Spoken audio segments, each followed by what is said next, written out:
we're stuck, and there will be no deal until the policy changes that would lead to people not coming at the levels they're coming today is enacted. That's where we're at. You seem to be comfortable, my friends on the Democratic side, with making small changes to a big problem, nibbling around the edges of this problem. It'd be like sending guns to Ukraine without any bullets. You're really robust when it comes to Ukraine, and I'm with you. But when it comes to our border, you're playing a game of doing the least amount possible to pick 10 or 12 of us off. It ain't happening. And I've been involved in this issue for 20 years. This is not about immigration reform, and it needs to happen. It's about securing a broken border at a time when the threats to our nation are all-time high, and it started with Afghanistan. The world is on fire. Multiple fronts and getting worse every day. There will be no assistance to other nations who are deserving until we assist our own nation. So this attitude of doing the least you can, trying to pick 10 or 12 of us off, is not going to work. We're united over here. We're divided on Ukraine, but I would say 2/3 of our conference would vote for a package, including Ukraine aid, if it had real border security. And here's the problem you got. I know what real border security looks like. So does Senator Tillis, so does Senator Cotton, so does Senator Lankford, and so does everybody else over here. So you're making a choice. You're putting your nation at risk, and the consequence of this is going to be devastating to the world. Let me lay out the mechanics for today's hearing. After I swear in Director Wray, he has 5 minutes to provide an opening statement. Then we'll turn to members. Each will have 7 minutes, and please try to remain within your allotted time. Director, would you please stand to be sworn? Do you affirm the testimony you're about to give before this committee is be the truth, the total truth, and nothing but the truth, so help you God? Let the record reflect that the Director has answered in the affirmative, and I now recognize him. Thank you. Good morning, Chairman Durbin, Ranking Member Graham, members of the committee. I'm proud to be here today representing the FBI. The threats the Bureau's 38,000 men and women tackle every day are more complex and evolving more quickly than ever before, and we continue to work relentlessly to stay ahead of those threats and to outpace our adversaries. For example, last year, we disrupted over 40% more cyber operations and arrested over 60% more cyber criminals than the year before. Over the past 2 years, we've seized enough fentanyl to kill 270 million people. That's about 80% of all Americans. We're also focused on other threats that emanate from the border and impact communities all over the country, things like violent gangs and human traffickers. At the same time, given the steady drumbeat of calls for attacks by foreign terrorist organizations since October 7th, we're working around the clock to identify and disrupt potential attacks by those inspired by Hamas's horrific terrorist attacks in Israel. And in recent years, we've seen an increase in hate crimes investigations, including a particularly big chunk involving threats to the Jewish community. That is a troubling trend we were focused on before October 7th. That's only gotten worse in the months since. I could go on and on about the important work the FBI's dedicated professionals are doing across the entire spectrum of threats each and every day to protect their fellow Americans. But in the time I have here this morning, I want to emphasize the importance of one tool in particular that is indispensable to our efforts to combat threats posed by foreign adversaries, one that will expire in just a few short weeks if Congress does not act, and that is FISA's 702 authorities for the FBI. As this committee knows, 702 allows us to stay a step ahead of foreign actors located outside the United States who pose a threat to national security. And the expiration of our 702 authorities would be devastating to the FBI's ability to protect Americans from those threats. So let me explain just a bit about what I mean by that. When an overseas cyber criminal breaches a transportation hub, a public utility, or even a children's hospital, 702 is often the tool we use to find victims and get them what they need to get their systems back up and running. And just as important, it helps us identify the next targets so they can defend themselves against an attack. In just one recent cyber case, for instance, 702 allowed the FBI to alert more than 300 victims in every state and countries around the world. And I should add that many of those crucial victim notifications were made possible by our ability to conduct U.S. person queries of our existing 702 collection.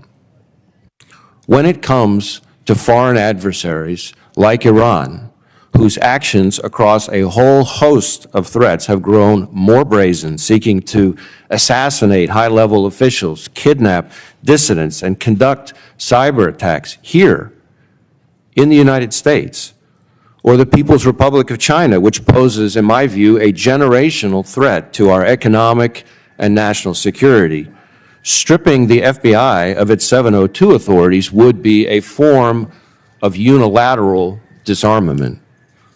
Or take the elevated threat of international terrorism. 702 is key to our ability to detect a foreign terrorist organization overseas directing an operative here to carry out an attack in our own backyard.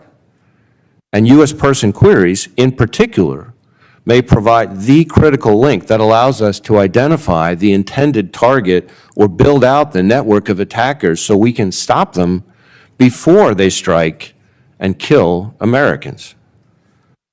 Given the critical importance of 702, we are committed to being good stewards of our authorities. And to that end, I have ordered a whole host of changes to address unacceptable compliance incidents, reforms, as you noted, Mr. Chairman, that many members of this committee have seen with their own eyes in live demonstrations of our systems at FBI headquarters. We've improved our systems, enhanced training, added oversight and approval requirements, adopted new accountability measures. On top of that, we stood up a brand new Office of Internal Auditing that's been focused specifically on FISA compliance.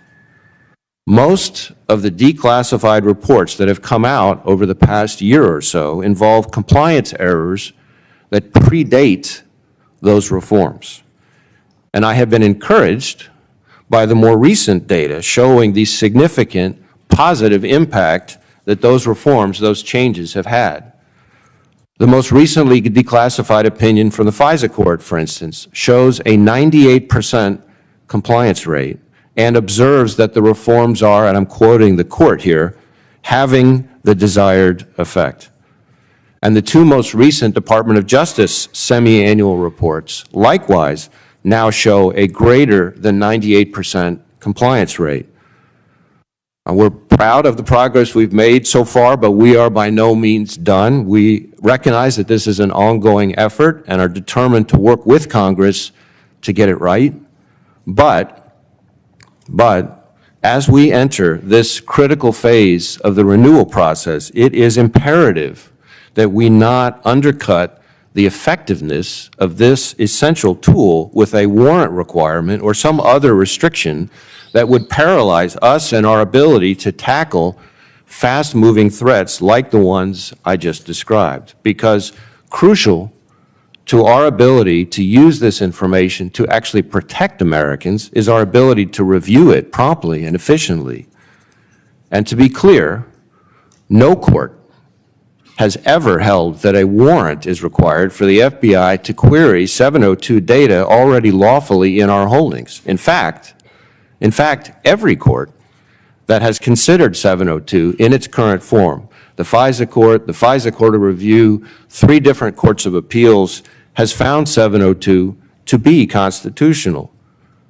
So restricting the FBI's ability to collect under 702 or to review what's already in our collection, well, that would be a legislative policy choice. And if that's the path that's chosen, What are we going to say to the family whose loved one's care was sabotaged when a hospital was taken offline by a foreign adversary and the FBI wasn't able to stop that cyber attack?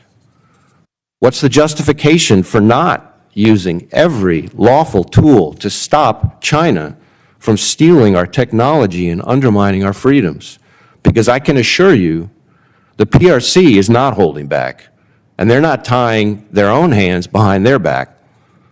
And what if there were a terrorist attack that we had a shot to prevent but couldn't take it because the FBI was deprived of its ability under 702 to actually look at key information already sitting in our holdings? Now, I was in FBI headquarters 22 years ago on 9/11, and over the years, I've spoken with families of victims of that horrific attack. Before that attack, well-intentioned policymakers had made the choice to build a wall preventing access to national security information sitting in our and our partners' holdings. Well, I bring that up because allowing 702 to lapse or amending it in a way that undermines its effectiveness would be akin to laying bricks to rebuild another pre-9/11 style wall. What could anybody possibly say to victims' families if there was another attack that we could have prevented if we hadn't given away the ability to effectively use a tool that courts have consistently deemed constitutional? Because let's not fool ourselves, that's what's at stake with the reauthorization of 702. As the threats from foreign adversaries to our homeland continue to evolve, the agility and effectiveness of 702 will be essential to the FBI's ability, really our mandate from the American people, to keep them safe for years to come. And we owe it to them to make sure we've got the tools that we need to do that. So thank you for having me, and I look forward to your questions. Thank you very much, Director. I'll start the questioning. Thank you for the visit yesterday to your headquarters and the demonstration of, I think, true advancements in terms of 702 to try to avert any concern about constitutional issues. I still have some of those concerns, as you might expect, and we have proffered an alternative to the current system that we think is reasonable. It has an emergency exception in it to it, as it should, because there are issues of grave national security that can't wait even for the process to continue. And secondly, when it came to victimization, we allow consent by the victim to go forward with the collection of information in those situations, as it should be. Since the enactment of FISA Amendment Reauthorization Act of 2018, the FBI has been required to obtain a court order for U.S. person searches in a narrow subset of cases involving predicated criminal investigations unrelated to national security. Has the FBI ever obtained a court order in order to perform a U.S. person search of 702 data in this context? To the best of my knowledge, we have not, and that's partly because that's not the way we use 702. That's correct. The answer is 0. The Office of the Director of National Intelligence Annual Statistical Transparency Report for 2020 revealed that this statutory requirement has been triggered approximately 100 times. Is that true? That I can't speak to the number. I think the report in question may involve incidents that all occur before the reforms that we just were talking about. But I'd appreciate it if you take a look at that and answer for the record. Let me take to another topic that has been discussed before this committee and voted on several different occasions, and that's CSAM, Child Sexual Abuse Materials. Recently, the National Association of Attorneys General sent a letter to Congress asking lawmakers to study the means and methods of artificial intelligence, or AI, being used to exploit children through a generation of child sexual abuse material, or CSAM. In the letter, the attorneys general described how AI can be used to create new images of children in sexual positions or otherwise overlay photos of unvictimized children on photos of abused children to create CSAM. To put this in simple terms, I don't know of any parent or grandparent who's knowledgeable in this area who hasn't warned their children, grandchildren, please be careful what you communicate on the internet and who you communicate it with. You've highlighted the FBI's work to, quote, identify, prioritize, investigate, and deter individuals and criminal networks from exploiting children. And you've noted that the proliferation of CSAM on the dark net is threatening. Director Wray, can you elaborate on what the FBI is doing to disrupt technologies used to exploit children? What obstacles are you facing related to this work? So I think there is no mission set, no threat that the FBI's men and women tackle that is more righteous and more at the heart of why we do what we do than protecting kids. And I know that last year we arrested something like 3,000 child predators and rescued something like 2,000 kids from exploitation, the vast majority of which is happening heavily online, but then often leads to what's even worse, which is the actual hands-on abuse. And certainly, as you noted, Mr. Chairman, technologies have continued to advance in a way that makes that threat even more pernicious, including AI, including the ability to create synthetic content, for example. When you ask about challenges that we face, one of the biggest concerns that we have is that the companies, these technology companies, are increasingly moving in a direction where they are designing warrant-proof encryption. And what that means to everybody listening at home is that we're going to be in a situation where the abuse that's happening on those platforms, law enforcement won't have any ability, no matter how rock solid the warrant, to get access to the information we need to protect those kids and take down those monsters. And the companies themselves are effectively blinding themselves to abuse that's happening on their own platforms. So what we really need is for the companies to work with Congress, work with the executive branch, work with law enforcement to design their encryption in a way that makes sure that they maintain the ability to respond to, rock-solid legal process, respond to warrants. So why aren't they cooperating with us? Why are these companies resisting an effort to engage them in solving the problem? Well, I can't speak for them in terms of their motivations. Obviously, these issues get into balances of privacy and security, and that's a long-standing debate. When it comes to children, for goodness sakes, what is the privacy concern there? You got me. I will tell you that we get from some of these companies millions of tips we've had historically about child exploitation. And the idea that we would go into a model where those tips just evaporate, let's be clear, when the tips evaporate, the kids are still out there getting abused. The predators are still out there. The only thing's changed is our ability to do anything about it because of the way in which the companies would be designing their encryption. So it's a way for them to essentially and again, I can't speak to their motivation, but it's a way for them to essentially blind themselves to what's happening on their platforms and then indirectly then blind us to our ability to protect kids and go after predators. We're going to be bringing some leaders in the industry before this committee next month. I hope we can ask these questions directly. But I will tell you, we passed overwhelmingly, unanimously, 5 different bills related to this issue, and I thought that was going to be an avenue to bring them to the floor.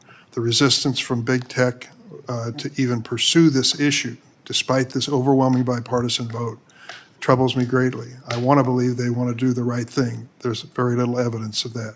Senator Graham. Thank you, Mr. Chairman. Let's pick up on that real quickly. Do you agree that social media systems as they're designed today present dangers to American families? Sure. Thanks. All right, I don't know where to begin other than, is now a good time to fund the FBI below inflation? I think Just say no. no. I was about to say hell no. No. You can say hell no if you want to. I'll say Leading for the you. witness. Yeah, that's right. Yeah, I think that's pretty dumb, given what you've told us. How long have you been associated with the FBI? Well, I've been director a little over 6 years, but I've been working with the FBI my whole career, really. Let's put a fine point on where we're at today as America. How would you describe the threat matrix against America today from your point of view after having been at the FBI most of your adult life? So what I would say that is unique about the environment that we're in right now in my career is that while there may have been times over the years where individual threats could have been higher here or there than where they might be right now, I've never seen a time where all the threats, or so many of the threats, are all elevated all at exactly the same time. That's what makes this environment that we're in now so fraught, and why funding our men and women who are working shoulder to shoulder with state and local law enforcement and other partners every day makes it even more important, not less. So, blinking red lights analogy about 9/11, all the lights were blinking red before 9/11. Apparently, obviously, all of us missed it. Would you say that there's multiple blinking red lights out there? I see blinking lights everywhere I turn. Okay, all right. Can't say any better than that. Who's driving all these problems? Let's start with Iran. What is Iran trying to do to America? So Iran, which is, of course, the world's biggest state sponsor of terrorism, let's start there. Iran, just in the last couple of years, if you want to bring it home, here to the homeland, in the last couple of years, Iran has tried to assassinate a former U.S. national security advisor on U.S. soil, has tried to kidnap and then try to kill a journalist, American journalist and human rights activist, right smack in the middle of New York City, has conducted a cyber attack on a children's hospital in New England, and for extra credit, as Director Ratcliffe and I announced in the fall of 2020, tried to interfere in the last presidential election. So that's just a start. So if that's not enough Other to than convince that, people. they've been pretty good to work with, right? Okay, let's look at, you said we found enough fentanyl to kill 80% of American people? And that's just in the last 2 years. Okay, do you think we missed some fentanyl? Absolutely. Okay. What role does China play in the fentanyl problems America has? Well, I'd start with China supplies most of the precursors to the cartels in Mexico, which then leads to the fentanyl that comes here. And that's been talked about a fair amount, and it's a huge problem. But in addition to that, China is also responsible for an awful lot of the pill presses, manufacturing of the pill presses, which, of course, are also used. And in addition to that, a lot of people don't know this, but China is also responsible for an awful lot of the precursors for the meth that's manufactured south of the border as well. Do you see that getting better? I do not. Let's talk about Russia. What are they up to? Well, besides their unconscionable aggression in Ukraine, Russia has one of the most advanced, most widespread offensive cyber programs in the world. They have invested in it very heavily and have used it in different ways against us and our allies. They have intelligence officers here in the United States, too many by any measure. They also provide safe haven to cyber criminals who, whether they're working for the Russian government or not, are conducting cyber attacks against us and our allies all over the world. So that's just a start. Okay, let's go to international terrorist organizations. One of my concerns is after Afghanistan, we sort of put international terrorism on steroids. Are you concerned that international terrorism threats to the homeland are rising as the border continues to be broken? I am concerned that we are in an elevated threat environment, a heightened threat environment from foreign terrorist organizations for a whole host of reasons. And obviously their ability to exploit any port of entry, including our southwest border, is a source of concern. You know, there's a lot of discussion about numbers, and numbers are important, but let's not forget that it didn't take a big number of people on 9/11 to kill 3,000 people. So while numbers are important, numbers don't tell the whole story. And we have seen an increase in so-called KSTs, known as suspected terrorists, attempting to cross. over the last 5 years. Would you say, kind of putting a fine point on this topic, that right now is the largest threat we face as a nation from international terrorist organizations since 9/11? Well, it's certainly higher than it's been in a long, long time. Let me put it that way. Because if you just look post-October 7th, and I thought the threat was elevated before October 7th, but post-October 7th, you've seen a veritable rogues gallery of foreign terrorist But let's- organizations calling for attacks against us. Okay, so October the 7th was devastating to our friends in Israel.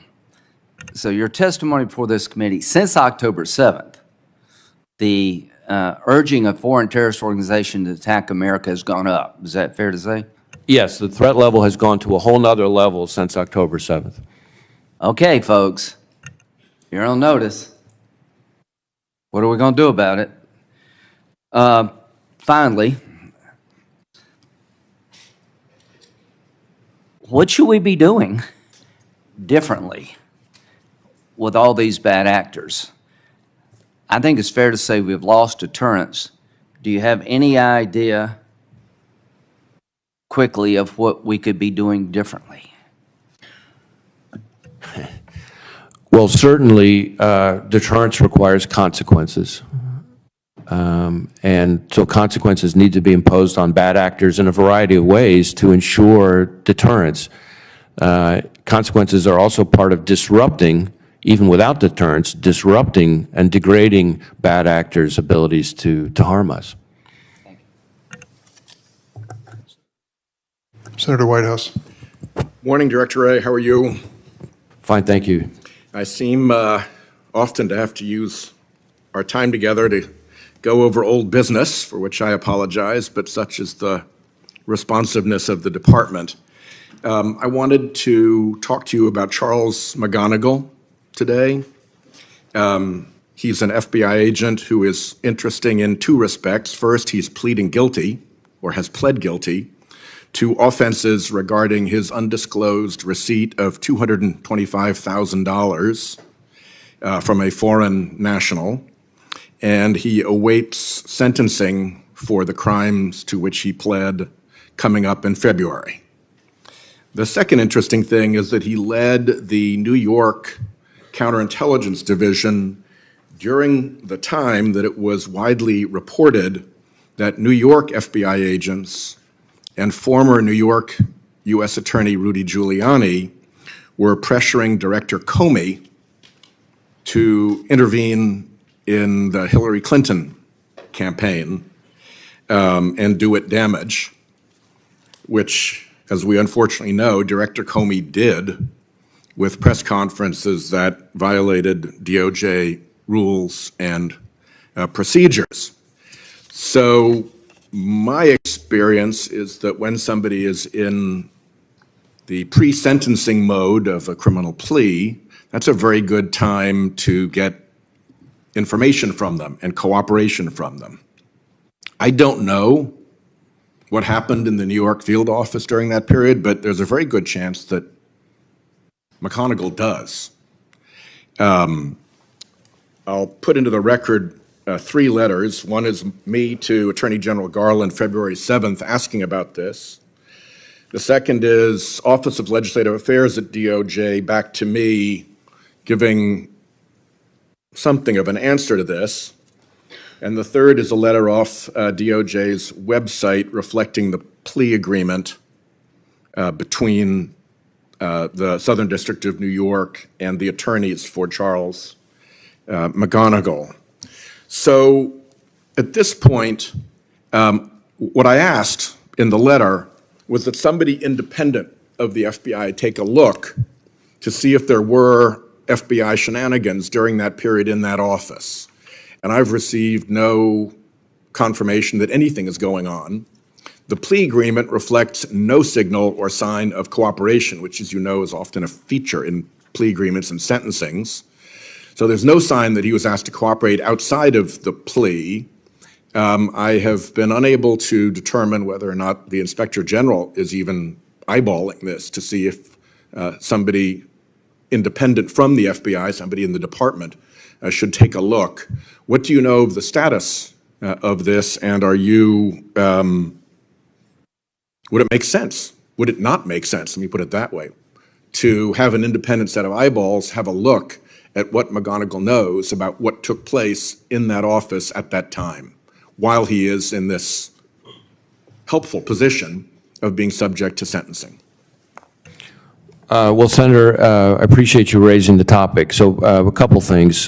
First, our counterintelligence division, of course, are the people who identified McGonigal's wrongdoing, pursued it, arrested him, and are very focused on trying to determine, in all the ways you would imagine, what, if anything, he might have impacted through his misconduct. That's one.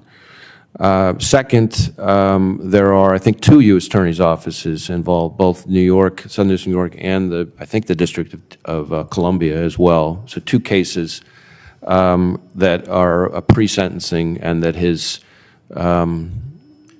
cooperation, if you will, could be potentially relevant to. And we are, I can tell you, I want to be a little bit careful how far I can go on this, but I will tell you, we have involved the Inspector General as well. Because we, like you, want to make sure we understand the full scope of what Mr. McGonigal did and what he knows. So the DOJ Inspector General is involved? Or has been notified? It has been Engaged with? engaged. Yeah. Yeah. Okay, well, that's good to hear. Let's go back to 702 for a moment. I understand that 702, which was originally designed sort of for a counterterrorism purpose, has also been deployed against the international fentanyl trafficking apparatus. Is that correct? And has 702 been important in combating the international fentanyl trafficking apparatus? 702 has been important in the fight against the scourge of fentanyl. More so, I would say, by our intelligence community partners, the CIA, for example, in their work overseas to pursue some of the foreign dimensions of the fentanyl crisis, which of course then have massive ramifications for communities all over the United States. So that's a success of 702. It is a success of 702. You also mentioned the role of 702 in reaching out to victims of crime, of potential foreign intelligence operations. Could you elaborate in our last minute together a little bit more on the role of 702 in supporting the government's role in letting Americans and American companies find out that they are the victims or have been the victims of criminal and intelligence attacks, and helping them work through the consequences as victims? Well, in the short time we have, what I would say is 702, especially the ability to run queries on IP addresses, email addresses, things like that, is statistically right now the biggest place in which it's used is cyber attacks. So victims, overwhelmingly victims of Russian, Iranian, Chinese, others, cyber attacks here in the United States, 702 is what allows us to figure out which company is being targeted, maybe what the entry point is, where the bad guys are going, and allows us to then, armed with that information, rush out to those companies and alert them so that they can take steps to mitigate it before it gets potentially exponentially worse. And we find that there are a lot of instances where we're coming to companies who didn't even know they'd been breached yet, and if we hadn't had 702, both they and we would have been unwitting. If you could share with us some actual instances, make this a question for the record. Obviously, you have to do some scrubbing to make sure that everybody's comfortable with the information being released. But I think the more we can know about actual ways in which actual individuals, even if they have to be anonymized, were helped, and we see the factual circumstances, that would be useful. Thank you. Thanks, Chairman. Thanks, Senator Whitehouse. Senator Grassley. You testified before the Senate Intelligence Committee that the Richmond Field Office anti-Catholic memo was, quote, a product by one field office, end of quote. You testified before the House Judiciary Committee that the memo was, quote, a single product of a single field office, end quote.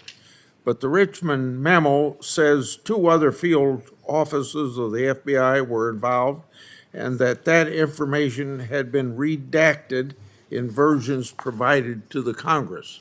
Why did the FBI redact that critical information? And second, did you review the unredacted version before giving your previous testimony? So, Senator, I think that this notion that other field offices were involved is a garble, and let me explain why I say that. The only involvement of the 2 other field offices was the Richmond authors of the product included 2 sentences or something or thereabouts referencing each of these other offices' cases, and they sent those sentences about the other offices' cases to them, not the whole product, and asked them, hey, did we describe your case right? That's all the other offices had. So it was a single field office's product, and I stand by that. Did you review the unredacted memo before giving your previous testimony? I have reviewed the unredacted memo. Exactly when I reviewed it, I can't as I sit here right now, tell you. Okay. In July of this year, I made public what's now known as the Biden family 1023 FBI document. I've also written you several letters that about the same, mostly recently, I think October 24th. That letter of October said in part that the confidential human source in the Biden family, 1023, was not connected to known sources of Russian information. That confidential human source is also reportedly a high-paid, long-term, long-running FBI source that the FBI has used in many investigative matters. According to former Attorney General Bill Barr, Barr said that 1023 was deemed sufficiently credible for further investigation. On May 31st of this year, Chairman Comer and I had a call with you. On that call, you told us that the Biden Family 23 is related to an ongoing investigative matter. Now, very clearly, these data points show indicators of credibility. This question for you, this FBI 1023 was serialized on June 30th, 2020, over 3 years ago. When were you first made aware of 1023? Well, I don't know that I could give you the exact date, but I can tell you that that I learned of the 1023 much more recently than anything around 2020, that's for sure.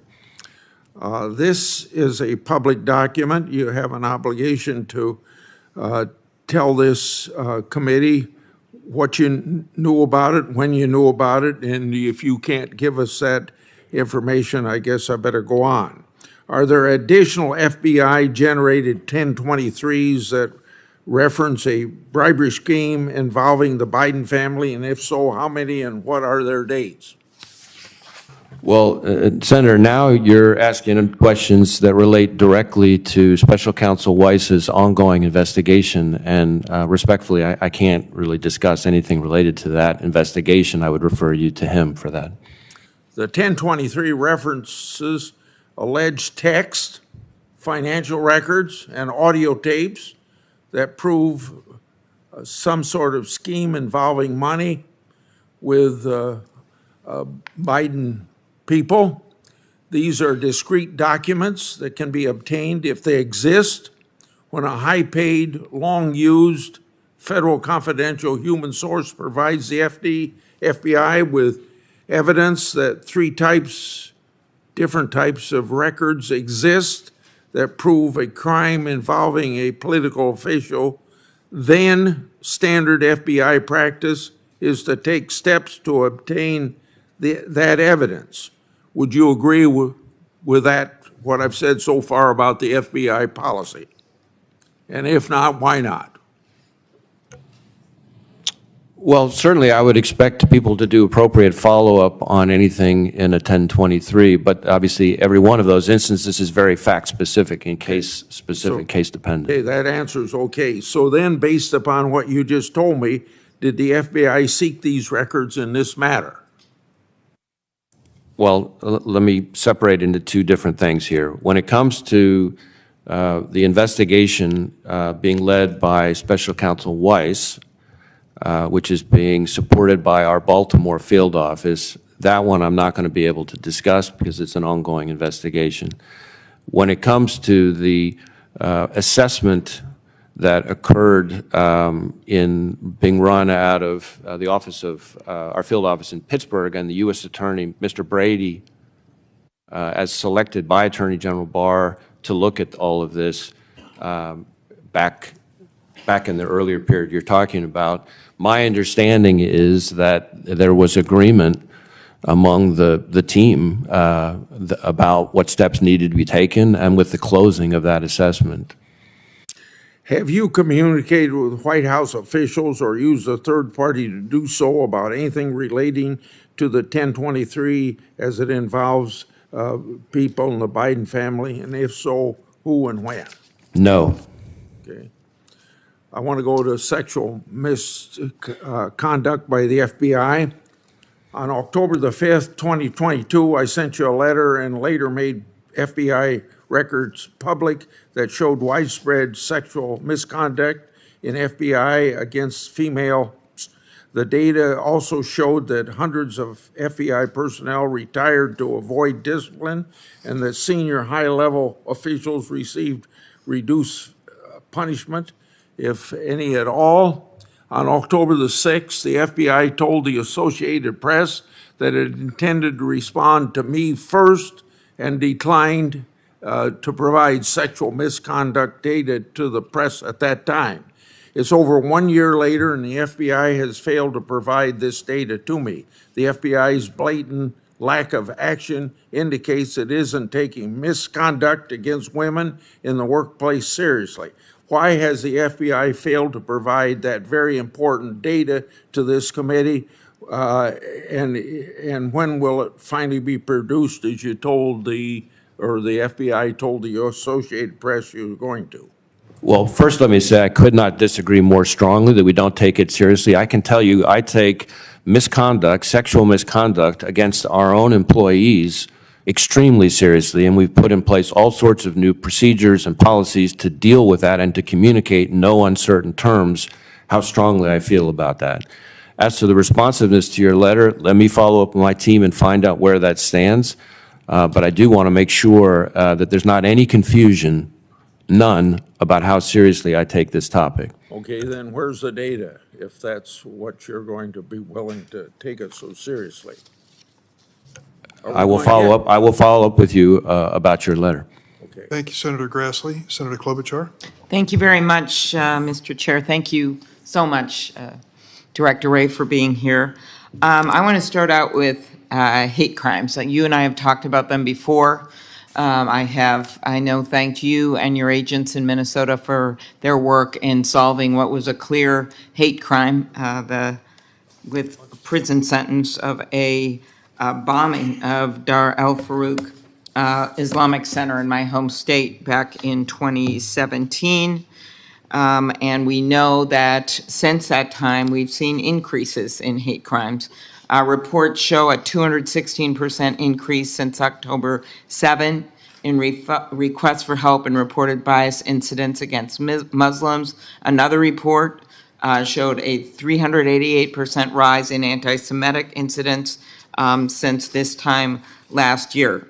We know the facts. We know what happened in front of that restaurant in Philadelphia. We know that in Illinois, a 6-year-old Muslim boy was targeted and fatally stabbed for being Palestinian American. In Los Angeles, a criminal broke into the home of a Jewish family, threatened them, and screamed about killing Jews. In Vermont, a Palestinian student from Brown University, whose parents had him stay in the U.S. rather than returning home for safety reasons, was shot along with 2 of his friends. In New York, a woman was assaulted at Grand Central Terminal, and when confronted, the assailant said it was because you are Jewish. In Brooklyn, a father and his 18-year-old son were allegedly assaulted by another parent for being Palestinian.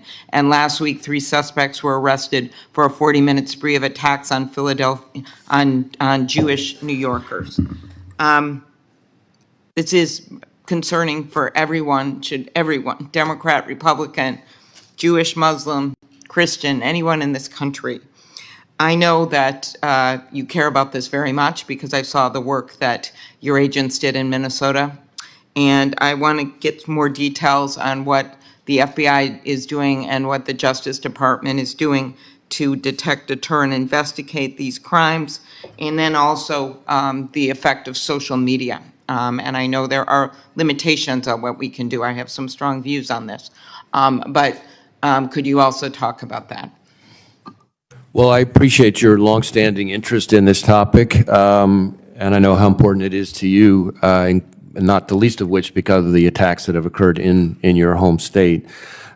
Certainly, we have seen an increase in hate crimes, and there are lots of different numbers out there, but I'll just give 2 for this purpose. One is in 2022, we saw the highest increase, I think, in hate crimes reported that we'd seen since maybe 2008, and we don't have full data for 2023 yet, but we expect it to keep going up. Second data point, post-October 7th, just since October 7th, of opening, I think 60% more hate crimes investigations post-October 7th than compared to the comparable period pre-October 7th, and that's on top of that already escalating increase that I mentioned. As I testified in my opening statement, the biggest chunk of those are threats against the Jewish community, but there are, of course, attacks, and you mentioned several of them, against others as well. What are we doing about it? A few different things. We've elevated civil rights, especially hate crimes, to national threat priority, and that's been true for the last couple of years, and so that brings with it more investigative resources of all shapes and sizes. Second, we're trying to do a lot to engage in outreach, both to law enforcement and the communities, because the one thing we know about hate crimes is that they're chronically underreported. And there are lots of reasons for that. But so trying to get better data, better fidelity of the data allows us to track the trend better, but also to ensure that we're finding the cases that need to be pursued. Even when a hate crimes charge, a federal hate crimes charge, is not available, the FBI doesn't just walk away from the case. We provide forensic support, in some cases even testimony and other things in state prosecutions if state charges are being used. So those are a few of the things. In our outreach efforts, I would say we also have tried to do things that are targeted at specific communities. So for example, in New York, we tried to reach out to parts of the Jewish community in New York with outreach both in Yiddish and Hebrew, and not just in English, for example. So that's just a flavor. Thank you. Wanted to turn to fentanyl. We all know that there's so much work that has to be done at the border and so much work that has to be done in the ports of entry, mail, a bill that Senator Portman and I passed a while back. But we also know that 1/3 of drug cases have direct ties to social media. And we had a kid in Minnesota who died after taking fentanyl-laced pill that he thought was Percocet to help his migraines, purchased on Snapchat. And the Judiciary Committee actually voted with the chairman's leadership to advance a bipartisan bill with Senator Shaheen and Marshall to require social media companies to report fentanyl and other dangerous drug sales on their platforms. It's called the Cooper-Davis Act. And could you talk about how this could be helpful in taking on these cases? Well, I think what you've put your finger on is the degree to which online activity is inextricably intertwined with the fentanyl epidemic. And that's in a variety of ways. And I know Administrator Milgram at DEA, for example, has a number of initiatives focused on this as well. Certainly, We, on the FBI's end, are focused on, for example, darknet marketplaces, and we have a whole, something called J-Code, which is focused on dismantling darknet marketplaces of fentanyl and other dangerous narcotics. Okay, thank you. And one other kids issue, you noted the importance of protecting kids. You noted in your written testimony that the FBI has recently reported a massive increase in sextortion cases where kids and teens are being coerced into sending explicit photos and videos only to be blackmailed or threatened for financial gain. In 2022 alone, these scams resulted in at least 20 victims committing suicide.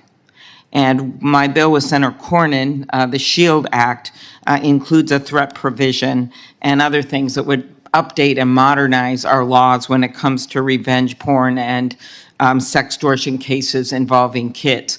While we are advancing this bill, sadly, we have been opposed by some members of this committee, and I found it incredibly frustrating because they won't meet with me to try to make any changes to it, and I'm trying to change that. What threats do young people receive? How do you think we could make the tools that you have to take on this crime better? Because I'm going to just start going to the floor and taking this on. Our colleagues can object if they would like. And I know Senator Cornyn has been very helpful, but I think it's just absolutely ridiculous when you look at these numbers. Please answer. Thank you. Well, I can't speak to specific legislative proposals, but what I can tell you is that sextortion is a rapidly escalating threat. And as you say, there have been way too many teenagers victimized, and they don't know where to turn. And so having this discussion in a forum like this, people like you and Senator Cornyn raising awareness about it, that by itself is hugely valuable. As to what we need, I will tell you, I come back to the answer I gave earlier to Chairman Durbin about the threat, if you will, of the proliferation of warrant-proof encryption. If companies are going to take responsibility for what happens on their platforms, then part of taking responsibility includes the ability to, when presented with a warrant, following all the due process that entails, they will provide the information so that law enforcement, not just FBI, but other agencies, can take action to rescue the kids and take down the predators. Thank you very much. I'll ask my remaining questions on carjacking and 702, which I thank you for your work on that. We can't let it lapse in writing. Thank you. Thank you, Senator Klobuchar. Senator Cornyn. Director Wray, let me start with some basic concepts. If you walk into the Supreme Court of the United States, over the arches in the entryway, there are inscribed the words "equal justice under law." I think there's a perception, unfortunately, that we are not living up to that ideal in a number of respects. Senator Whitehouse mentioned the shameful treatment of Hillary Clinton, somebody who I do not support from a political standpoint, but who was subjected to the release of derogatory information of an investigation that Director Comey and the FBI conducted involving her, and the fact that he usurped the authority of the Attorney General when it comes to charging decisions, and made the statement he did. I think there's also a perception that President Trump was not treated fairly during his time of office, particularly because of the opposition research, things like the Steele dossier, the Russiagate investigation, all of which ended up in basically amounting to no charges being filed. I want to just say, personally, I appreciate your willingness to take on the important task of restoring and rebuilding the reputation of the FBI. I believe the FBI is an indispensable institution in our government, but it's also a big, unwieldy institution. I think you have about 35,000 people who work at the FBI, somewhere like that, right? It's actually closer to 38,000. 38,000. And I'm personally convinced that overwhelmingly, these are good, patriotic, hardworking people sacrificing, putting themselves in harm's way in order to protect the rest of America. But like any other large organization, there are going to be some bad apples, people who abuse trust and who misbehave.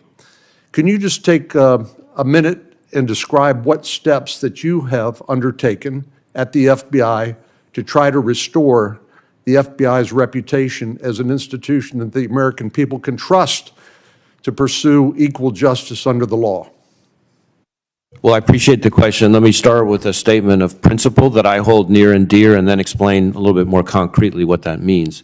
My message from day one, and probably said every day since I've been in the job, is that we need to make sure that we're doing the right thing in the right way in everything we do. And that means the importance of process and following our rules. That does not mean, and sometimes this is frustrating to people of all shapes and stripes, that does not mean we can guarantee the result or the outcome that somebody would like in a case. So how do I implement that principle? I have directed all sorts of changes in the relation to the Crossfire Hurricane matter, for example. In that one matter alone, I directed over 40 corrective measures, went above and beyond anything the Inspector General recommended, and have implemented dozens of changes since then. You mentioned the Hillary Clinton email matter. There too, I accepted every recommendation by the Inspector General, then went above and beyond. In terms of personnel, I've installed an entirely new leadership team from when I started. As far as accountability, which is a topic that of course is important to a lot of people, within the tools that we have available to us and the circumstances that are available to us, I have taken action. What can I do? I can, in the right circumstances, remove somebody from the chain of command, and I have. I can, when the circumstances support it, have somebody's security clearance revoked, and I have. I can, when the circumstances warrant it, refer somebody to the Inspector General or the Hatch Act Office of Special Counsel or others like that, and I have. What I can't do is prosecute people, and that gets to the heart of what you referenced at the very beginning in terms of my predecessor's handling of the Hillary Clinton matter. I'm very sensitive to the fact that part of the reason I'm in this job is because of the distinction between the FBI director's role and a prosecutor's role. And a lot of the criticism that the FBI has endured over the last few years has, if you look closely, revolved around frustrations about whether this person was prosecuted or not and what they were prosecuted for. And that ultimately is not the FBI director's or the FBI's choice. If I can ask you about 702, there's already been some discussion about that.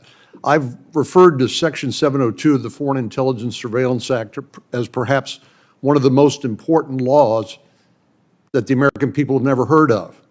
And I know we have talked a lot about it, but there is a concern that the tools, including FISA, Foreign Intelligence Surveillance Act 702, can be abused, and that it can be used to target U.S. citizens. Let me just ask you directly, is it possible to lawfully target an American citizen under Section 702? Well, I think so-called reverse targeting, targeting of Americans through the end run of 702 is expressly prohibited. That's my understanding of the law as well. As a matter of fact, the Foreign Intelligence Surveillance Act is exactly that. It targets foreigners, correct? Outside of the United States. Yes. But if a would-be terrorist calls an American citizen in the United States, then you necessarily will know who's on both ends of that conversation, correct? Well, whether it's telephony or even just, electronic communication, but, which is more often where we see it. It can be an email, it can be a text, it can be. Correct. And then if, for example, you want to investigate that American citizen, isn't it true that you have to go to the Foreign Intelligence Surveillance Court and demonstrate probable cause to conduct a further investigation of that American citizen as a target? Yes, at that point, then that's, of course, the route that we pursue, which is part of why, to your comment at the beginning about how little people have heard of 702, is because unlike the warrant stage, when you're actually pursuing somebody for prosecution, for example, 702 is most used and most useful at the stage when you're at the very beginning trying to figure out what the heck do we have here? What direction does this need to go? Is this something we need to pursue? And so that's why people, including prosecutors, don't even hear about it that much, because when it's most useful to protect Americans from threats. I think you've called it the crown jewels, or perhaps words to that effect. How would you describe the importance of Section 702, and what would be the consequences of willfully blinding ourselves to the threats of foreign actors? I think blinding ourselves through either allowing 702 to lapse or amending it in a way that guts its effectiveness would be reckless at best and dangerous and irresponsible at worst. The reality is the whole reason we have 702 focused on foreign threats from overseas is to protect America from those threats. It's not to admire foreign threats from afar and study them and think about them. It's to know what they are and to make sure they don't hurt Americans here.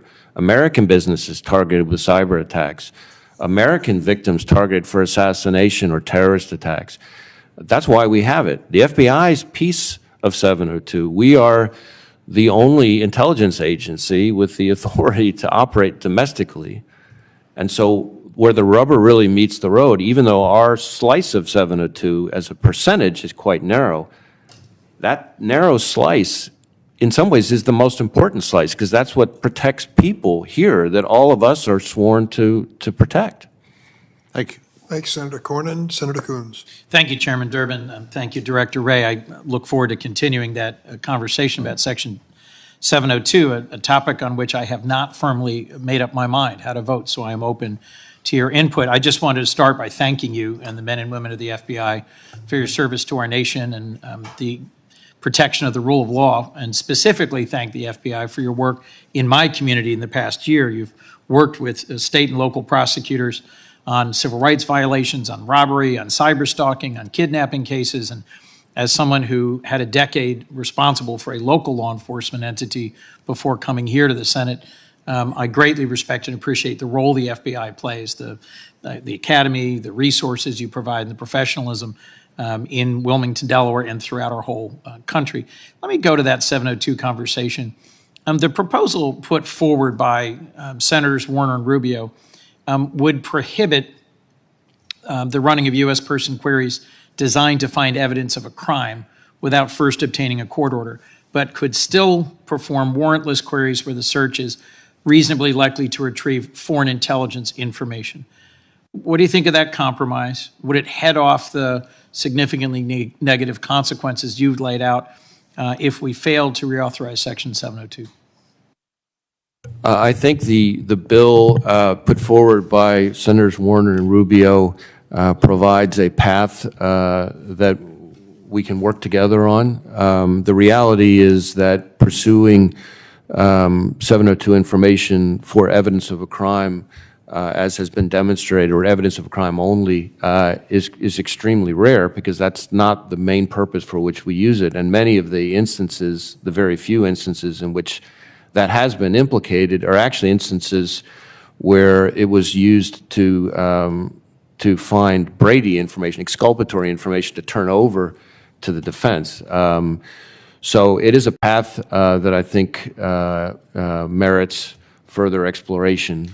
I'm aware of specific examples in my home community where FBI agents came and visited a significant company that was unaware that they had been hacked, and was able to take prompt action because of that. And I'm familiar with the unique ways in which your domestic authorities complement some of the ability we need as a nation to defend against foreign threats. You also highlighted in your testimony that there were significant past FISA compliance violations at the Bureau and that you've been dedicated to taking action to clean house and to address those. Talk to me briefly, if you would, about holding personnel accountable for past misuse of FISA data and how that has unfolded. Well, in addition to a whole host of other reforms we've put in place, we rolled out new accountability measures designed to make sure that we are capturing not just intentional or reckless compliance violations, of which there have been very, very few and none since 2018, but even, which has been the vast majority of the compliance incidents we've had, even negligent or careless errors. We want to make sure that we have accountability for that too. Now, that's a different kind of accountability just because the state of mind of the employee is different, and that's somebody who is coachable. But we have procedures now that even for that much more good faith non-compliance, they temporarily at least lose access to FISA information, and there's a whole host of remedial training and so forth that goes, and then there's escalating consequences. If they don't learn their lesson, then it builds from there. That's a short oversimplification, but that gives you a flavor of the measures that we put in place. A core concern I have, frankly, is that a future administration or director might still be able to misuse authorities in this section. I have not previously voted to extend the authorization of Section 702. But the reforms proposed in this legislation, the actions you've taken, have me weighing. What, if any, assurances could you provide that the rules and the system will hold if we reauthorize 702, even if the Bureau happened to be led by an appointee who doesn't share your commitment to reform?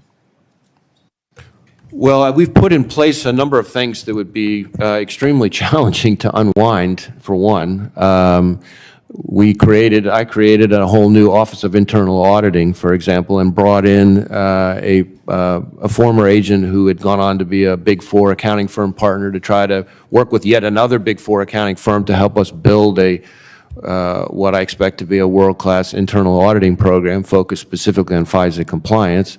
In addition, there are external looks and oversights. Most of the problems that have been identified over the years have been identified by things like the Department of Justice's reviews. Of course, there's been Inspector General reviews. The court takes a look, and that's part of why I understand why people might say, well, gee, Director, you talk a good game, but we've had problems in the past, and why should we think it's different this time? And what I would say to you is, don't just take my word for it. Look at what the court, the same court that's rightly taken us to task in the past, has said. That court, the same judge, in fact, that's been perhaps most scathing, is the one that found 98% compliance and has all sorts of language in the opinion about the reforms actually having the impact that we're looking for. So why is this time different? Because the court, the department, others taking a look at this and who have been not shy about citing problems in the past, they've found this progress. Thank you. Two other issues I'm going to raise briefly. First, the importance, the urgency of the nonprofit security grant program. As your testimony highlights, anti-Semitic and anti-Muslim hate crimes have risen sharply in the United States following Hamas October 7th attacks in Israel, and I think it's urgent that we add several $100 million to the nonprofit security grant program, whether in the supplemental or in our regular appropriations process. And I'm hoping that my colleagues, many of whom co-sponsor the Platform Accountability and Transparency Act, will recognize that the huge wave globally of views of Hamas circulated social media content in the wake of October 7th deserves a tough look about whether the algorithms used by social media platforms promoted this content, whether it was targeted to certain groups. A last point I'll make in closing, Director, is that your written testimony says that Economic espionage and foreign intelligence gathering by the PRC present, and I think I'm quoting, the greatest long-term threat to our nation's ideas, innovation, and economic security. I couldn't agree more. I think it's critical that our response to IP theft by the PRC and other players be coordinated. I'm glad to learn the FBI is leading investigations for the DOJ and the Commerce Disruptive Technology Strike Force in collaboration. And I am urging our caucus leader to take up and confirm the nominee for the Intellectual Property Enforcement Coordinator, Deborah Robinson, a position that has been vacant for far too long. Director, thank you for your testimony today and for your service. Thanks, Senator Coons. Senator Lee. Thank you, Mr. Chairman. Thank you, Director Wray, for being here. In a report issued declassified in August of 2021, the Director of National Intelligence stated, quote, FBI personnel conducted multiple queries of an individual who had the same last name as the FBI personnel conducting the query. And on further investigation, what they learned was that this query was made after this analyst at the FBI had a conversation with his own mother, and his mother expressed suspicions about his father having an affair, cheating on her, having an affair with another woman. And so as a result of that, they looked into it, and this particular analyst admitted that he ran the queries because of this tip from his mother that his dad was having an affair. Because I've got a lot of material to cover, I'd appreciate if you could give me a yes or no answer to this. Was that analyst terminated? I'm not sure that I can recall the specific instance that you're talking about, so I'll have to go look at that and follow back up with you on that. And do you know whether the analyst's security clearance would have been revoked? Again, same answer, but let me check into that and we'll circle back to whatever we can share. Let me ask it to you this way, yes or no. Would abuse of Section 702 by an FBI employee, would that be something that would warrant the revocation of security clearance? Well, certainly abuse. I think we'd have to know what the circumstances were. Misuse. Sometimes people have used terms like abuse in this discussion when it's been something other than what I would call abuse, but that's why we have this accountability procedures that have cascading This example that I've consequences. given you is abuse. I assume you would not disagree with that. Now, the September of 2023 PCLOB report disclosed 2 additional intentional incidents, intentional wrong searches from 2022. One instance from 2022 in which 2 analysts conducted queries seeking information about a person who was a potential tenant of a rental property owned by one of the analysts. And another instance from 2022 in which an NSA analyst conducted queries on 2 occasions seeking information about 2 individuals that the analyst himself had met through an online dating service. Were the FBI employees who conducted those 2 illegal searches, were they terminated? Well, you lost me there for a minute. You referred to an NSA analyst? Yeah. So NSA analyst, do you know whether anyone at the NSA was disciplined for that? And if they worked at the FBI, would they be subject to discipline? Well, I don't want to get into hypotheticals, but as far as NSA analysts, I think that would be a question for NSA. Now, were FBI employees involved in those? And if they had been, would their security clearances have been terminated? Again, I don't want to get into hypotheticals, but we have both the disciplinary process, which is separate from the security clearance process, and somebody who who engages in a compliance violation related to 702 could be relevant to both. I understand. Yeah. I would hope that the default answer would be yes, they'd be subject to having their security clearance stripped and be subject to dismissal. Now, in an April 2022 opinion, the Foreign Intelligence Surveillance Court noted the following searches of Americans' communications. 19,000 donors to a particular congressional campaign, 133 Americans participating in civil unrest and protests in the summer of 2020, and Americans who were in the vicinity of the Capitol, not necessarily inside the Capitol, but in the vicinity of the Capitol on January 6, 2021. The DNI's semi-annual assessment of Section 702 disclosed illegal queries conducted in 2019 to 2020, quote, using only the name of a U.S. congressman. The FISA court disclosed 2 particularly egregious searches from 2022. In June of 2022, an analyst conducted 4 queries of 702 information using the last names of a U.S. senator and of a state senator without further limitation. On October 25th, 2022, a staff's operations specialist ran a query using the Social Security number of a state judge who had, quote, complained to FBI about alleged civil rights violations perpetrated by a municipal chief of police, close quote. Were the FBI employees who conducted those illegal searches terminated, or did they have their security clearances stripped? Yes or no? Again, I don't know that I can speak to specific instances, but what I can tell you, and I think this is important to this exchange, is that all of the instances you just listed off all involve conduct that occurred before the reforms that we put in place. Before the reforms you put in place, reforms, the text of which we don't even have access to. Reforms that you've put in place. I've been on this committee for 13 years. During the entirety of those 13 years, I've expressed concerns to FBI directors appointed by presidents of both political parties and 3 different presidential administrations. Every darn one of them has told me the same thing. Don't worry about it. We've got this taken care of. We've got new procedures. It's going to be different now. It's never different. You haven't changed. And you keep referring to these policies, these new procedures. We haven't seen that. We're not even allowed to have access to it. And we have absolutely no reason to trust you because you haven't behaved in a manner that's trustworthy. You can't even, as we sit here, tell me that people who intentionally, knowingly, deliberately violated the civil rights of American citizens, that they were fired or that they had their security clearance stripped.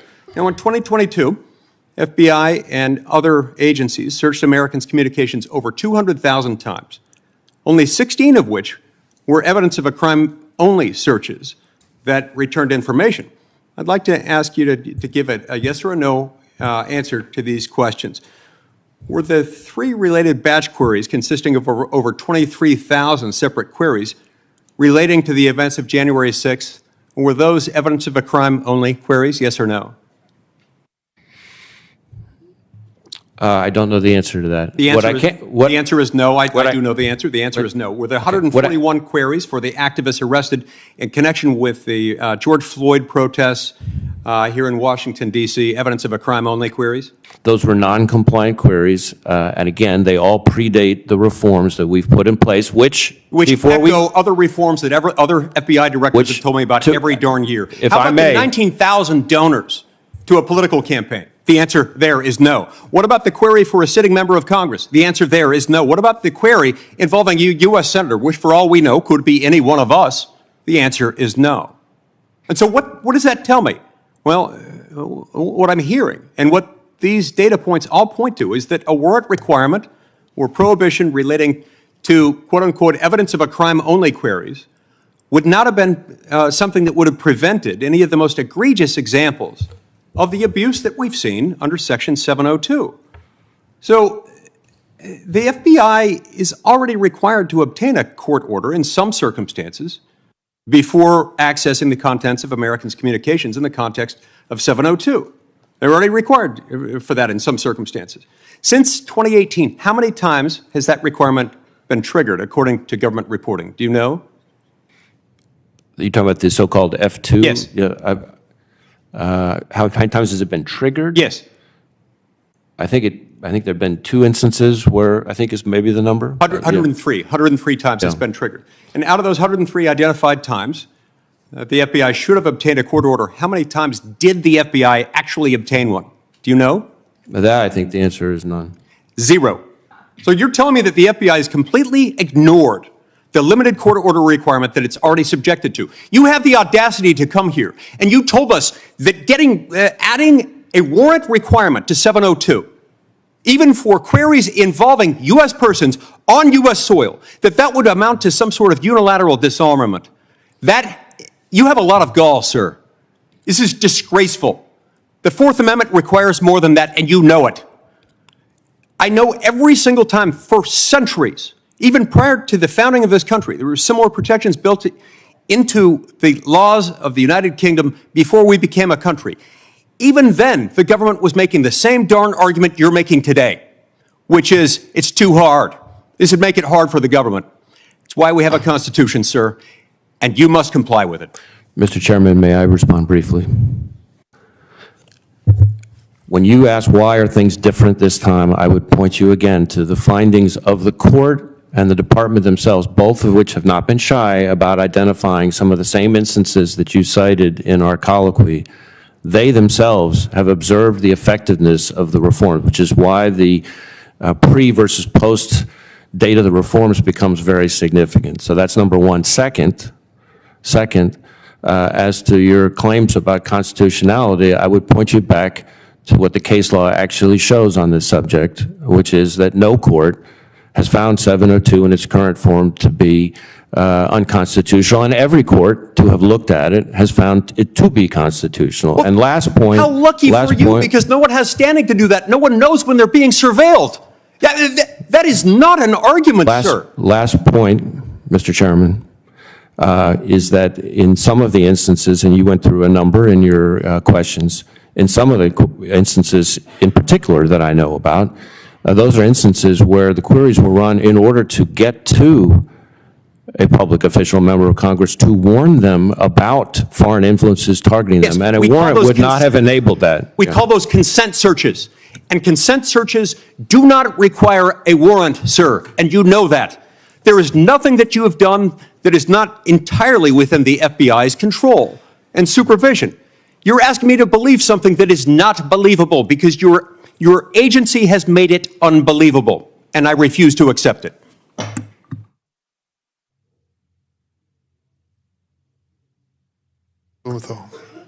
Thanks, Mr. Chairman. Thank you for being here today, and thank you to you and the thousands of FBI agents who are right now out there trying to keep us safe. I think we've often failed to express our gratitude to law enforcement, and I know how dedicated and hardworking they are. So that is something that should go without saying, but it's worth saying.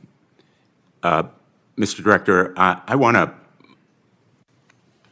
focus on election interference, which is, in my view, one of the most pressing and important threats to our democracy. That election interference threatens particularly the presidential election in 2024. There's a lot of talk about the dire effects, potentially, of the outcome in 2024, and the countries of China, Russia, other foreign adversaries. We're not talking here about Hamas or a terrorist organization, nation states interfering in our election process to pick winners that are more favorable to them. There's no secret here, no mystery about who would be more favorable to Vladimir Putin or to Xi in Ukraine or Taiwan.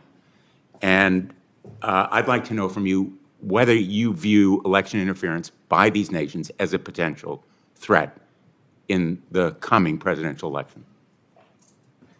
We're keenly focused on the risk that foreign adversaries, whether it's Russia, whether it's China, whether it's Iran or others, would seek to interfere in our elections. You've said that all threats are elevated at exactly the same time. This one seems to me much more elevated than we've seen in any recent election. Am I right? I think it's fair to say that they are elevated from where they were before. And just to elaborate just slightly on that point, obviously we saw, and it's not disputed, that the Russians tried to interfere in the 2016 election and then continued. But what we've seen since then is other adversaries attempting to take a page out of the Russians' playbook, which is why, for example, I point to the press conference that Director Ratcliffe and I did in the fall of 2020 about the Iranians' efforts to interfere in that election. More recently, we've had an indictment involving the Chinese government attempting in a very aggressive way to interfere in a particular congressional candidacy. First trying to dig up dirt on the candidate, then when they couldn't find it, to make up dirt on the candidate, and then when they couldn't find that, openly talking about how to inflict physical violence on the candidate. And that's a pretty stark form of election interference. You are focused rightly on this problem as an urgent and exigent one for the United States of America, correct? Yes, sir. And what can we do in Congress to support this effort? What additional powers do you need? Do you need more resources? It seems to me that our democracy is on the line here. And all of the speech making, all of the rhetoric that we're expressing today go for naught if we lose our democracy because China, Russia, Iran, these nation states have a free field to interfere with our election.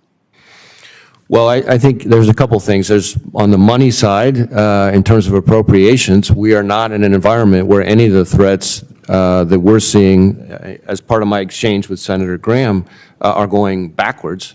They're all elevated and increasing. So now is not a time to go backwards in terms of the funding of the FBI across cyber, counterintelligence, and a whole host of other issues.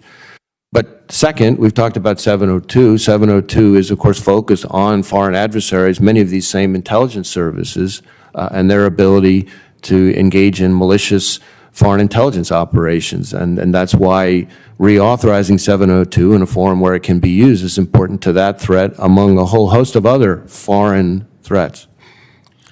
There are now Fifth Circuit decisions, the courts are making decisions, that, if upheld, would create additional obstacles to your enforcement against foreign interference. Are you concerned about the Fifth Circuit saying, in effect, that you can't communicate with social media to alert them to threats? Well, of course, as you know, this is the subject of ongoing litigation. The findings of the lower courts in that litigation are things that are hotly contested through the department's filings. As you know, the department has asked the Supreme Court to not only stay that injunction, but to grant cert, and it has done both. I will say, I think this is important for people to know, it is not seriously disputed that our foreign adversaries have tried and are continuing to try to interfere in our elections. And it is not seriously disputed that those foreign adversaries are using social media, including U.S. social media platforms, as part of that effort. And historically, our work in this space has enjoyed widespread bipartisan support. In fact, President Trump himself, rightly, in 2018 or 19, issued an executive order on this very subject, calling it a national emergency. SISI, the Senate Intelligence Committee, on an overwhelmingly bipartisan basis, identified much the same and called for more engagement with social media companies, not less. The key is making sure that it's done in the right way, and that's what we're committed to do, focused on the hidden hand of the foreign actor, not on the content itself posted. But just so everyone is aware, Director Wray, Facebook announced, and I'm quoting, that the threat sharing by the federal government in the U.S. related to foreign election interference has been paused since July, end quote. That is a profoundly troubling change that threatens our national security. The FBI and other law enforcement and intelligence agencies are, in effect, handicapped. They are straitjacketed by this ruling, and on that score and on so many other areas where election interference is not just imminent, it's ongoing, it's real and urgent, a clear and present ongoing threat to our democracy. And I hope that my colleagues will heed your warning. It's expressed in characteristically understated terms, but I think it is a profoundly important warning to this committee and to the country. Let me ask you about, just in the brief time I have left, hate crimes, the rising incidents. I am deeply disturbed, as are many of my colleagues, about what's happening on college campuses. Free speech has a place, obviously, on campuses. Intimidation, physical threats, violence do not. Are you satisfied that the leadership of our colleges and universities are doing enough to stop violence and physical intimidation? Well, it's hard to paint with a broad brush. I know that we are working more closely than ever with leadership of universities to try to increase their awareness and their resolve on this subject. And we now have campus liaison responsibilities assigned to a specific agent in every field office to try to, as part of that effort. And certainly we have seen transnational repression, for example, from some of these same foreign adversaries we were just talking about occurring on campuses and not just in other parts of America. Have you seen Hamas do that? I'd have to think about that one Maybe you can specifically. respond Yeah. in writing. Thank you, Mr. Chairman. Thanks, Senator Blumenthal. Senator Cruz. Thank you, Mr. Chairman. Director Wray, welcome. As you know, I am deeply concerned about the conduct of both the Department of Justice and the FBI, particularly in the last 3 years during the Biden administration. I think the Department of Justice has been profoundly politicized under Attorney General Merrick Garland, and I think the FBI has as well. And unfortunately, I think you've been unwilling to stand up to senior career officials in the FBI who's allowed the FBI to be politicized. I'll tell you, I regularly speak with FBI agents across the country who are unhappy about the integrity of the institution being weakened because DOJ is being treated as a political weapon. I want to talk in particular about the investigation into multiple allegations of corruption concerning Hunter Biden and Joe Biden. Because the Department of Justice has, I think from the outset, tried at every step to stop investigation into corruption from Joe Biden. As you're aware, a WhatsApp text message was sent to Henry Zhao, a senior Chinese communist, from Hunter Biden that reads as follows: I'm sitting here with my father, and we would like to understand why the commitment made has not been fulfilled. Tell the director that I would like to resolve this now before it gets out of hand. And now means tonight. And Z, if I get a call or text from anyone involved in this other than you, Zhang, or the chairman, I will make certain that between the man sitting next to me and every person he knows, and my ability to hold a grudge, that you will regret not following my direction. I am sitting here waiting for the call with my father. Now, Democrats and those in the media trying to defend the White House repeatedly say there is no direct evidence of Joe Biden's involvement in his son's corruption. Well, this is a text that is direct evidence that is stating that it is his father that is going to retaliate. Now, an IRS whistleblower, Gary Shapley, testified before the House of Representatives that the natural step he wanted to follow was to determine whether Joe Biden was in fact sitting next to his father when this threat was made to extort millions of dollars from a Chinese communist. And what the IRS whistleblower testified is that when he tried to find out whether Joe Biden was sitting next to Hunter, that the DOJ blocked getting the GPS data on Joe Biden's phone. Did the FBI try to ascertain where Hunter Biden was and where Joe Biden was when this text was sent? Well, I think the questions you're asking go to the ongoing investigation being led by Special Counsel Weiss, and so I'm not going to be able to discuss what is or isn't in scope. So look, there's been testimony under oath from the IRS whistleblower that you did not seek the GPS data. And you're right, David Weiss, the special prosecutor, is in charge of it.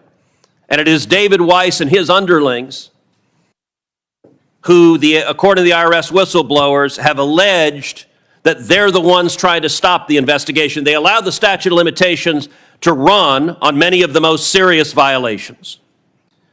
Not only that, IRS whistleblower Shapley testified that on September 3rd, Assistant U.S. Attorney Leslie Wolf explicitly told investigators that despite having probable cause to search, quote, there is no way a search warrant would be approved when the evidence in question was located inside of Vice President Biden's guest house. Wolf stated that, quote, the optics prevented such a search.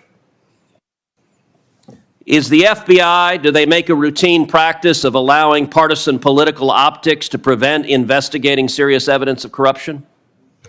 My instructions to our people on this and on every other investigation are that we are to follow the facts wherever they lead, no matter who likes it, no matter what political influence Then why there did may you be get out the there. GPS data on where Hunter Biden and Joe Biden were? Again, Senator, with respect, I can't But it's discuss an not with ongoing respect. investigation. And Director Wray, you and I have gone round and round on this, because I understand anytime you're asked about this, the answer is it's an ongoing investigation. Of course, the investigation isn't ongoing. You're not doing the work. You got whistleblowers pointing out that you're not doing the work, and you are hiding behind the skirts of the Attorney General. Look, the whistleblower also testified that the Attorney General, when he came before Congress, go to the next chart, came before Congress, lied under oath to this committee. The Attorney General testified to this committee in response to my questioning. I have pledged not to interfere with the Hunter Biden investigation, and I have carried through on that pledge. The IRS whistleblowers have alleged the Attorney General lied under oath, a felony. Was the Attorney General telling the truth when he said this? Do we have the chart? We don't have the chart. Was the Attorney General telling the truth when he said, I have pledged not to interfere with the Hunter Biden investigation, and I have carried through on my pledge? Again, I can't speak to the Attorney General's testimony. I can only tell you what my instructions have been to our people, and I Has there expect those been to be political followed. interference in the investigation into Hunter Biden and Joe Biden? Not that I have experienced. Were the investigators allowed to investigate whether Joe Biden was complicit in the corruption? Again, there is an ongoing investigation. I'm asking you about being led. corruption from DOJ.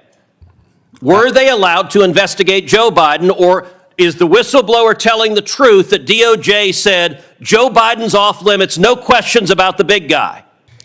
And as to what is in scope or not in scope of the ongoing investigation, I would refer you to Special Counsel Weiss. That is not me hiding behind anything, Senator. That is a longstanding policy that has been in place Director through Wray, multiple you administrations, have a going back responsibility. years and years and You have a years. responsibility to the FBI, not to allow it to be a partisan tool and a partisan weapon. The testimony, and by the way, the FBI has done nothing. And I have not, and I will not.